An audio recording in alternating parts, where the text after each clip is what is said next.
이러다 정말 10년은 일찍 갑니다. 그날 아침도 평소처럼 산책을 마치고 작은 찻잔에 따뜻한 물을 마시고 있었죠. 어느덧 제 나이 88. 의사로 40년 넘게 환자들을 돌보다 은퇴한 지도 꽤 지났습니다. 그런데 참 이상하죠.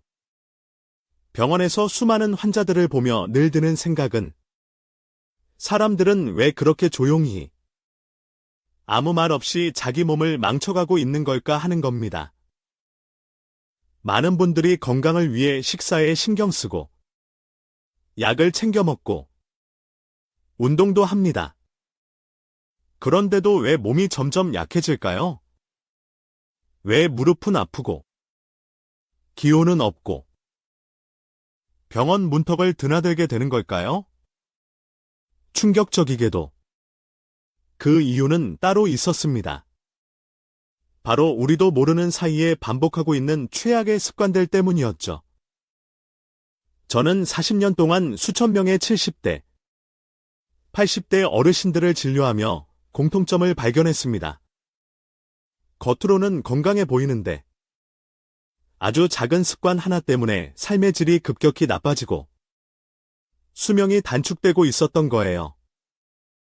반면 같은 나이인데도 활기차게 살아가는 분들은 꼭 공통된 몇 가지 습관을 가지고 있었습니다. 지금 이 순간에도 여러분의 몸 안에서는 눈에 보이지 않는 변화가 일어나고 있습니다. 조용히, 천천히, 그러나 확실하게 근육이 줄어들고 혈관은 막히고 뼈는 약해지고 있죠. 그런데 그 원인이 단지 나이 때문일까요? 절대 그렇지 않습니다. 사람들은 흔히 말합니다. 이제 나이 들어서 어쩔 수 없지, 저도 그랬습니다. 70대 중반에는 무릎이 아파 지팡이를 짚고 다녔고 계단을 오르는 것이 두려웠죠. 그런데 지금은 매일 아침 1시간씩 걷고 손주들과 여행도 다닙니다. 그 비결이 뭔지 아십니까? 바로 습관을 고친 것입니다. 오늘 여러분께 제가 40년간의 경험 끝에 알아낸 70대가 절대해서는 안 되는 최악의 습관 5가지를 알려드리겠습니다. 이 이야기 끝까지 들으시면 여러분의 인생 후반 10년이 완전히 달라질 수 있습니다. 그리고 영상 마지막에는 아주 특별한 비밀 하나를 더 알려드릴 겁니다. 제가 그동안 아무에게도 쉽게 말하지 않았던 건강하게 나이 드는 법 중 가장 중요한 핵심이죠. 그러니 지금부터 집중해서 들어주세요. 정말 인생을 바꿀 수 있는 이야기입니다. 첫 번째 습관은 하루 대부분을 앉아서 보내는 생활입니다.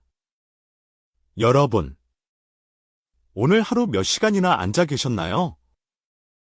아침에 일어나 TV 앞에 앉고, 식사 후 소파에 기대고, 오후에도 책을 읽거나 TV를 보다 보면 하루 대부분을 의자 위에서 보내게 됩니다. 특히 나이가 들수록 조금만 움직여도 피곤하니까 자꾸 앉아서 쉬게 되죠. 하지만 이것이 바로 건강을 망치는 주범입니다. 최근 호주 시드니 대학교의 연구에 따르면 하루 8시간 이상 앉아있는 사람은 조기 사망 위험이 40% 더 높다고 합니다. 놀랍지 않습니까? 단지 앉아있는 시간이 길어졌을 뿐인데 생명에까지 영향을 주는 겁니다. 왜일까요? 앉아있는 시간 동안 우리의 혈액순환은 현저히 느려집니다. 혈액이 천천히 흐르면 심장은 더 많은 압력으로 펌프질을 해야 하죠. 결국 심장에 무리가 오고 고혈압과 심혈관 질환의 위험도 올라갑니다. 또한 움직이지 않으면 근육이 급격히 줄어들기 시작합니다. 특히 다리 근육은 빠르게 약해집니다. 다리 근육이 약해지면 걸음걸이가 흔들리고 균형 감각이 떨어지며 낙상 위험이 커집니다. 한번 넘어지면 어떻게 될까요? 70대 이후 낙상으로 골절이 생기면 대부분 병상 생활로 이어지고, 그로 인해 근육은 더 빠르게, 더 많이 사라집니다. 이렇게 건강은 순식간에 무너집니다. 이건 단순히 움직이지 않아서 생기는 문제가 아닙니다. 생활 패턴 전체가 건강을 공격하고 있는 것이죠. 특히 식사 후 바로 소파에 앉아 TV 보는 습관은 아주 위험합니다. 식사 후에는 혈당이 자연스럽게 올라가는데, 이때 움직이지 않으면 혈당이 내려가지 않고 높은 상태로 유지됩니다. 이로 인해 당뇨병 발병 위험이 커지고, 이미 당뇨가 있는 분들은 혈당 조절이 어려워집니다. 그렇다면 어떻게 해야 할까요? 사실 방법은 아주 간단합니다. 30분, 60분마다 한 번씩 일어나서 움직이세요. 물을 마시러 가거나 창문을 열러 가는 것만으로도 충분합니다. 의자에서 앉았다 일어나는 동작을 하루 10번씩 해보세요. 허벅지 근육 유지에 아주 효과적입니다. 하루 30분 이상 걷는 것을 목표로 해보세요. 한 번에 30분이 어렵다면 10분씩 나눠서라도 꾸준히 실천해보세요. 이 세 가지만 실천해도 여러분의 몸은 눈에 띄게 달라집니다. 기억하세요. 움직임은 생명입니다. 앉아있는 시간만 줄여도 10년을 더 건강하게 살 수 있습니다. 이제 두 번째 습관으로 넘어가 보겠습니다. 두 번째 최악의 습관은 바로 근육 감소를 방치하는 것입니다. 여러분, 최근에 계단을 오르다 숨이 차거나 무거운 물건 하나 드는 게 예전보다 훨씬 힘들게 느껴지신 적 없으신가요? 그렇다면 이미 여러분 몸 안에서 근육 손실이 시작되었을 가능성이 큽니다. 사실 근육 감소는 30대부터 서서히 시작되지만 70대에 접어들면 그 속도는 무려 3배 이상 빨라집니다. 그런데 많은 분들이 이 사실을 단순히 노화 타드로만 여기고 방치하곤 합니다. 하지만 그것은 아주 위험한 생각입니다. 근육이 줄어들면 어떤 일이 벌어질까요? 첫째, 균형 감각이 급격히 떨어집니다. 작은 충격에도 뼈가 부러질 위험이 커지고, 특히 허벅지 근육이 감소하면 기립성 저혈압 즉, 갑자기 일어날 때 어지럽고 비틀거리는 증상이 자주 발생합니다. 이는 낙상 사고로 이어질 수 있죠. 둘째, 혈당 조절이 어려워집니다. 근육은 우리 몸에서 가장 많은 당을 소모하는 조직입니다. 근육이 줄어들면 당이 축적되고 결국 당뇨병의 위험이 크게 증가합니다. 셋째, 면역력이 약해집니다. 감기나 폐렴 같은 질병에 쉽게 걸리고 회복도 느려지게 됩니다. 특히 허리와 복부 근육이 약해지면 허리 통증이 심해지고 척추에 무리가 가게 되죠. 그리고 가장 무서운 사실은 근육은 사용하지 않으면 정말 빠르게 줄어든다는 것입니다. 예를 들어 일주일 동안 침대에만 누워 있으면 다리 근육의 10%가 사라질 수 있다는 연구 결과도 있습니다. 단 일주일 만에 10년 동안 줄어들 분량의 근육이 없어지는 겁니다. 하지만 희망은 있습니다. 지금부터라도 근육을 다시 쓰기 시작하면 유지할 수 있습니다. 자, 이제 실천할 방법을 알려드릴게요. 30분마다 일어나서 2에서 3분 정도 가볍게 움직이세요. 방 안을 한 바퀴 걷거나 팔과 다리를 천천히 흔드는 스트레칭만 해도 효과가 있습니다. 간단한 근력 운동을 매일 해보세요. 예를 들어 의자에 앉았다 일어나기를 하루 10번씩 3번 반복해보세요. 벽을 짚고 발뒤꿈치를 들었다 놓는 동작도 아주 좋은 운동입니다. 하루 30분 걷기와 아침, 저녁 스트레칭을 생활화하세요. 걷기는 가장 효과적인 전신 근력 운동이며 스트레칭은 근육의 유연성과 기능을 유지하는 데 필수입니다. 기억하세요. 근육은 한 번 잃으면 되찾기 어렵지만 유지하는 건 생각보다 쉽습니다. 오늘부터라도 작은 동작 하나로 근육을 지켜보는 건 어떨까요? 여러분의 몸이 훨씬 가볍고 안정적으로 느껴질 겁니다. 이제 세 번째 습관으로 넘어가겠습니다. 세 번째. 우리가 무심코 반복하는 최악의 습관은 물을 충분히 마시지 않는 것입니다. 여러분, 오늘 하루 물을 얼마나 마셨나요? 한 잔, 두 잔, 혹시 전혀 마시지 않으셨나요? 나이가 들면 우리 몸은 점점 갈증을 느끼는 신호가 둔해집니다. 그래서 물이 부족해도 갈증을 잘 못 느끼고 자연스럽게 물을 덜 마시게 됩니다. 문제는 이것이 단순한 불편함을 넘어서 노화를 가속화하는 직접적인 원인이 된다는 점입니다.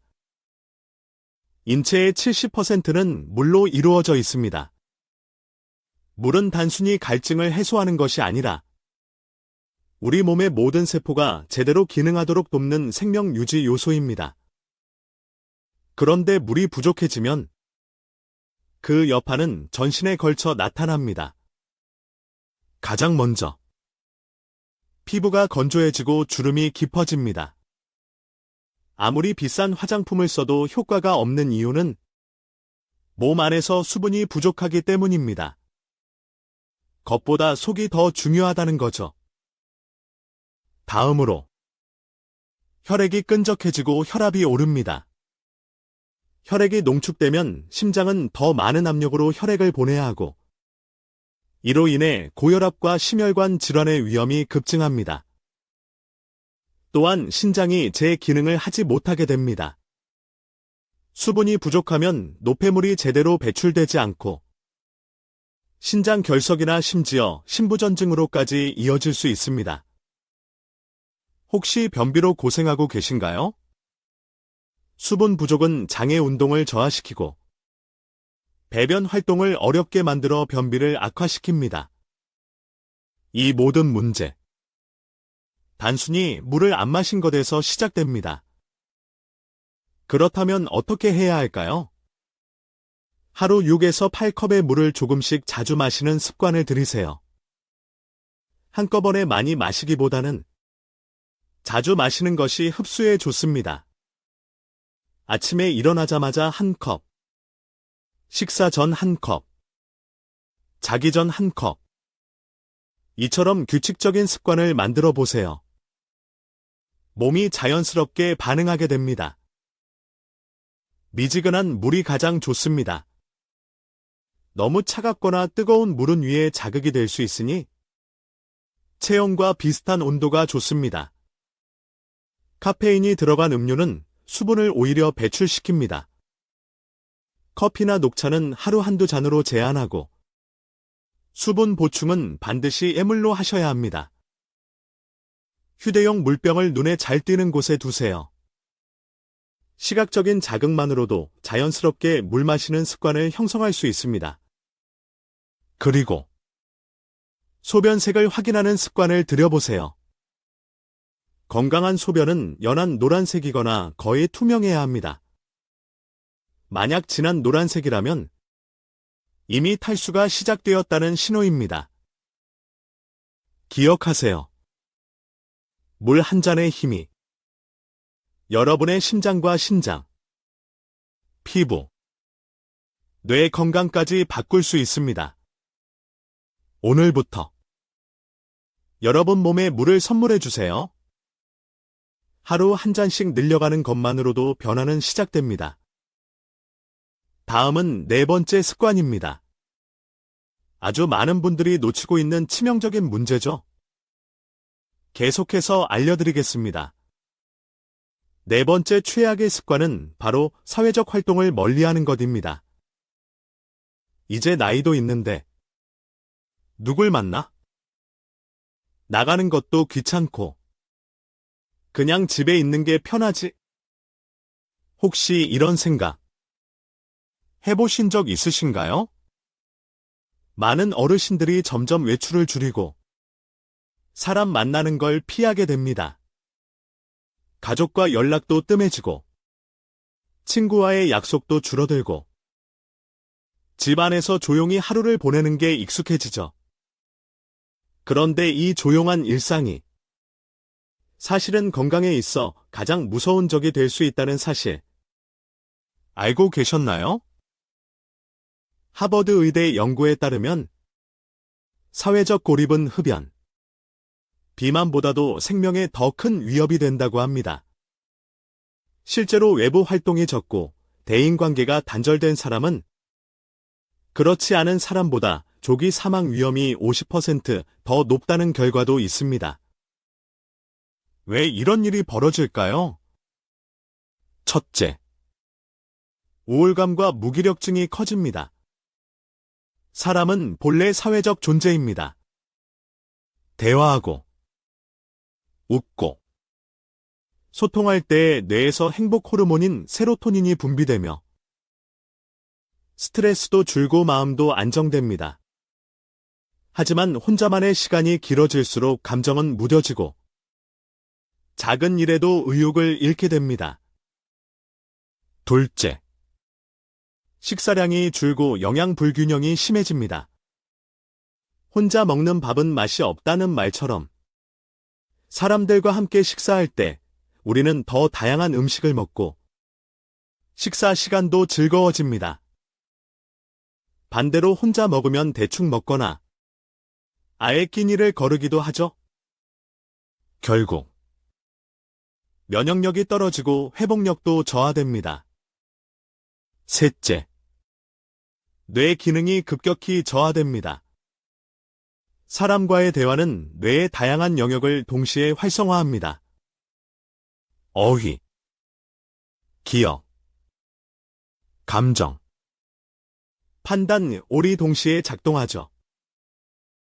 그런데 고립된 생활을 오래 하게 되면 뇌는 점점 외부 자극에 둔감해지고 치매 위험도 커지게 됩니다.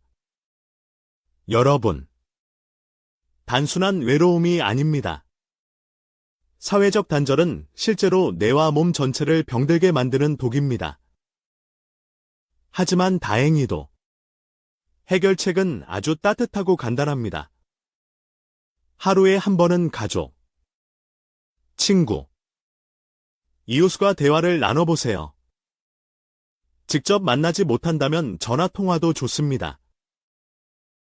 단 10분의 대화도 여러분의 뇌를 깨웁니다. 가까운 복지관이나 문화센터의 모임에 참여해보세요.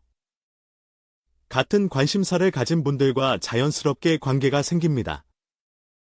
새로운 친구는 나이와 상관없이 인생의 큰 활력소가 됩니다.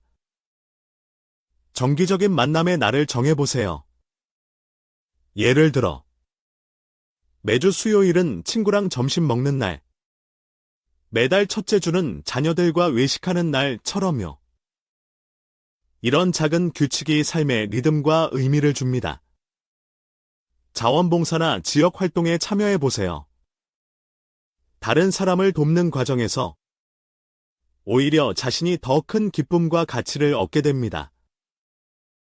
기억하세요. 사람과의 연결은 최고의 면역력입니다. 여러분의 삶에 따뜻한 대화와 웃음이 자주 흐르도록 만들어 보세요. 나이 들수록 외로움은 병이 되지만 소통은 약이 됩니다. 건강하고 활기찬 인생 후반기를 위해 오늘 누군가에게 먼저 인사를 건네보는 건 어떨까요? 이제 마지막 5번째 습관을 말씀드리겠습니다. 이것이야말로 뇌를 젊게 유지하는 가장 강력한 비결입니다. 계속해서 이어갑니다. 마지막 5번째 최악의 습관은 바로 새로운 것을 배우기를 멈추는 것입니다. 여러분, 최근에 새로운 것을 배우신 적 있으신가요? 새로운 요리를 따라 해보거나 스마트폰 기능 하나를 익혀보거나 간단한 외국어 한마디라도 말이죠. 많은 분들이 이렇게 말합니다. 이제 나이도 들었는데 뭘 새로 배워? 머리도 예전 같지 않고 금방 잊어버려서 못하겠어. 하지만 이것이야말로 뇌 건강을 가장 빠르게 무너뜨리는 습관입니다. 뇌는 근육과 똑같습니다. 쓰지 않으면 퇴화하고 자극을 주면 활발히 살아납니다. 영국 런던 대학의 연구에 따르면 노인이 되어서도 지속적으로 새로운 것을 배우는 사람은 그렇지 않은 사람보다 치매 발생률이 30에서 40% 낮았다고 합니다. 심지어 80대 이후에도 뇌세포 간 연결이 계속 새로 형성될 수 있다는 사실도 밝혀졌습니다. 뇌는 나이가 들어도 성장할 수 있는 장기라는 거죠. 새로운 것을 배우지 않으면 어떤 일이 벌어질까요? 첫째, 인지 기능이 빠르게 떨어집니다. 기억력, 집중력, 판단력 모두 서서히 둔해지며 일상적인 일조차 기억하지 못하는 일이 늘어납니다. 둘째, 치매 위험이 높아집니다. 특히 익숙한 일만 반복하고 변화 없는 생활을 오래 유지하면 뇌는 점점 더 자극을 받지 못하게 되어 퇴화 속도가 빨라집니다. 셋째, 삶의 기쁨과 만족감이 떨어집니다. 도전이 없는 일상은 쉽게 지루해지고 무기력해지며 스스로를 쓸모없다고 느끼게 만듭니다. 하지만 반대로 새로운 것을 배우면 뇌의 다양한 영역이 동시에 활성화되고 신경세포 연결이 더 촘촘해지고 자신감과 성취감이 생기며 삶의 활력이 돌기 시작합니다. 그렇다면 어떻게 실천할 수 있을까요? 매일 작은 도전을 해보세요. 오늘은 다른 길로 산책하기, 평소와 다른 책 장르 읽기, 안 하던 레시피 따라 해보기. 아주 작은 변화도 뇌에는 큰 자극입니다. 새로운 취미 하나를 시작해보세요.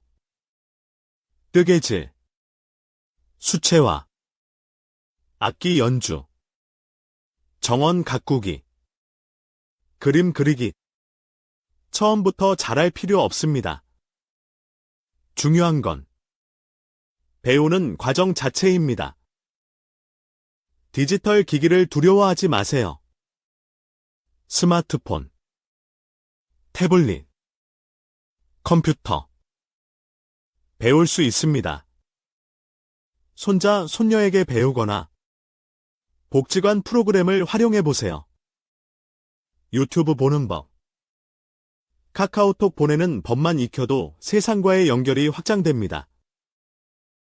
함께 배우는 즐거움을 경험해 보세요.